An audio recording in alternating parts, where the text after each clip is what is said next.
तो समय बड़ा भयंकर समय है। इस सांप्रदायिक दंगा होगा जिसके लिए सरकार को सचेतन होना चाहिए। बड़ा जोरदार से सांप्रदायिक शक्ति बढ़ रहे हैं और सारे अस्त्र शस्त्रों के साथ बढ़ रहे हैं। ये बड़ा गुप्त तत्व, इसको मैं नहीं बताऊंगा। किसका साथ लड़ेंगे? तो इसी के लिए सरकार को सचेतन होना चाहिए। आज के विचारधारा सारा विश्व में राजनीतिक अस्थिरता।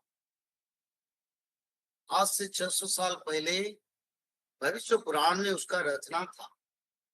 जब मिनसनी चलन होगा, मिनसनी चलन से पहले ज्योतिष शास्त्र के अनुसार मिनसनी चलन 2025 मार्च 30 तारीख को हो रहा है और उसी समय से सारा विश्व की शासन में और शासन में रहने वाले लोगों के लिए बड़ा आपदा आएगा। सिर्फ भारत नहीं, सारा विश्व का बात में करते और करीब करीब 2.5 साल मिनसनी का प्रभाव रहेगा, जिस समय सारा विश्व में गणतंत्र अगणतंत्र बन जाएगा। डेमोक्रेसी का जो तत्व वो नष्ट हो जाएगा और राजनीतिक अस्थिरता यानी क्षमता में रहने वाले, क्षमता के बाहर रहने वाले सभी के बीच अस्थिरता रहेगा। कोई कुछ नहीं समझ पाएगा क्या होने वाला है, क्या हो रहा है, क्योंकि समय ऐसा अभी आ रहा है और इस समय ऐसा समय का प्रभाव सारा विश्व में पड़ रहा है।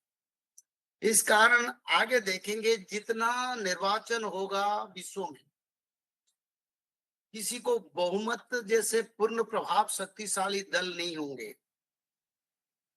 इसके कारण शासन में द्वंद्व और भेद रह गया और शासन सही नहीं हो पाएगा। उस शासन को नियंत्रण करने वाले लोग विचलित रहेंगे और जो मेंबर्स रहेंगे शासन गद्दी पर, उनका मन भी विचलित रहेगा।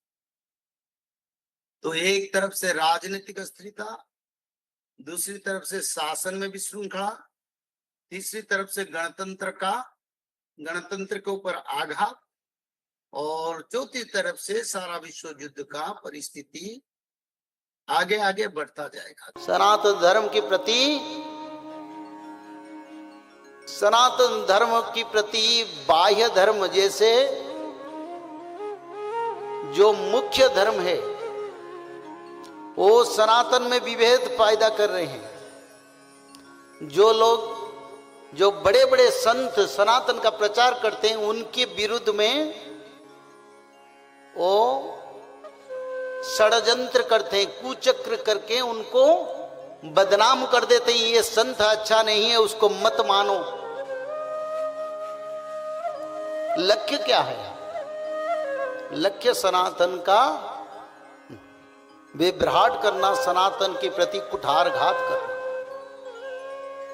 भारत में अलग धर्म की कोई लोग ने बोले, आज तक किसी ने बोले हमारी धर्म में पाखंड है, पर सनातन धर्म में संत को बुला के पाखंड कहा जाता है। क्या मतलब है? अरे धर्म तो धर्म है, पर ये बाहर से फंडिंग होता है और एक एक संत को नष्ट करके सनातन का रास्ता को रोक रहे हैं। उसके लिए आज तक हमने कड़ा पदक्षेप यानी बड़ा पदक्षेप नहीं ले पाया। सिर्फ सनातन धर्म में खराब है और कहीं खराबी नहीं है। और खराबी क्या है? सरल पवित्र संत को बदनाम करके सनातन का रास्ता को रोक लेते हैं। ये बड़ा आपद है। भारत में बड़ा जोर शोर से इसका चलता है। जो इंडिया लेवल में टॉप लेवल को आते हैं उनके ऊपर आघात करते हैं, उनको नष्ट करते हैं और बोलते हैं ये करप्शन किया, कहीं गलत काम किया, महिला को दुर्व्यवहार किया, ऐसे बोल के हमारी सनातन परंपरा का कई संत को नष्ट कर दिया। और ऐसे समय पर हम आज हैं। सनातन छोटा हो रहा है सारा विश्व में। एक दिन था जिस दिन सनातन सबसे बड़ा धर्म था। विश्व में जितने राष्ट्र है सभी राष्ट्र में सनातन धर्म था। 7 महादेश 7 मही का राजा भरत थे। सप्तद्वीप का राजा युधिष्ठिर थे। सप्त महादेश का राजा परीक्षित थे। पर आज क्या है? आज है क्या? आज नहीं है। भारत को छोड़ के भारत की बगल में रहने वाले कोई छोटे मोटे देश जैसे एक नेपाल, भूटान को छोड़ के और हिंदू राष्ट्र मॉरिशस और कोई नहीं है। सारा विश्व में सनातनियों का संख्या कितना? 120 करोड़ ज्यादा से ज्यादा।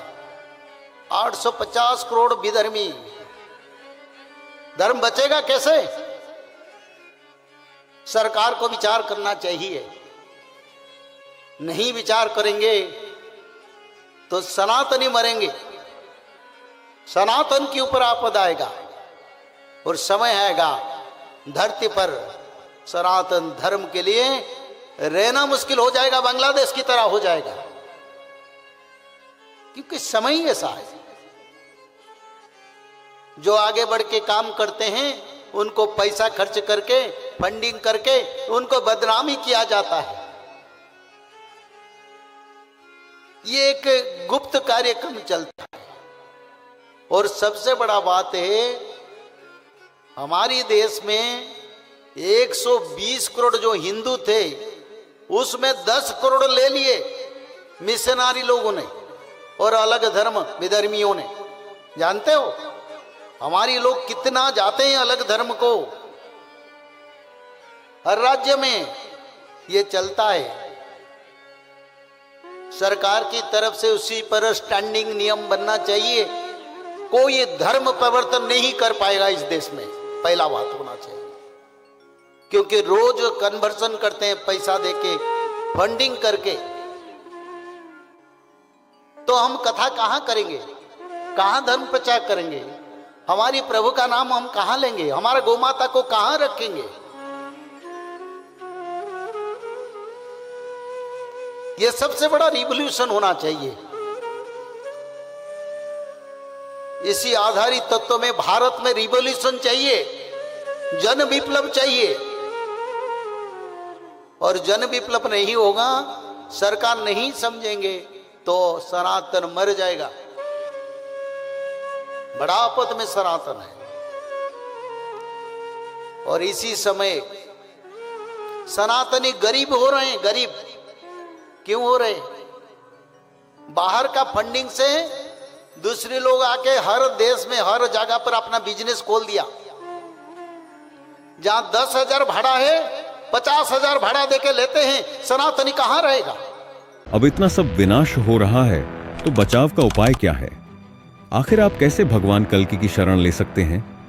आने वाले भूकंप, भूखमरी, तृतीय विश्व युद्ध और जल संकट से आप खुद को और अपने परिवार को कैसे बचा सकते हैं?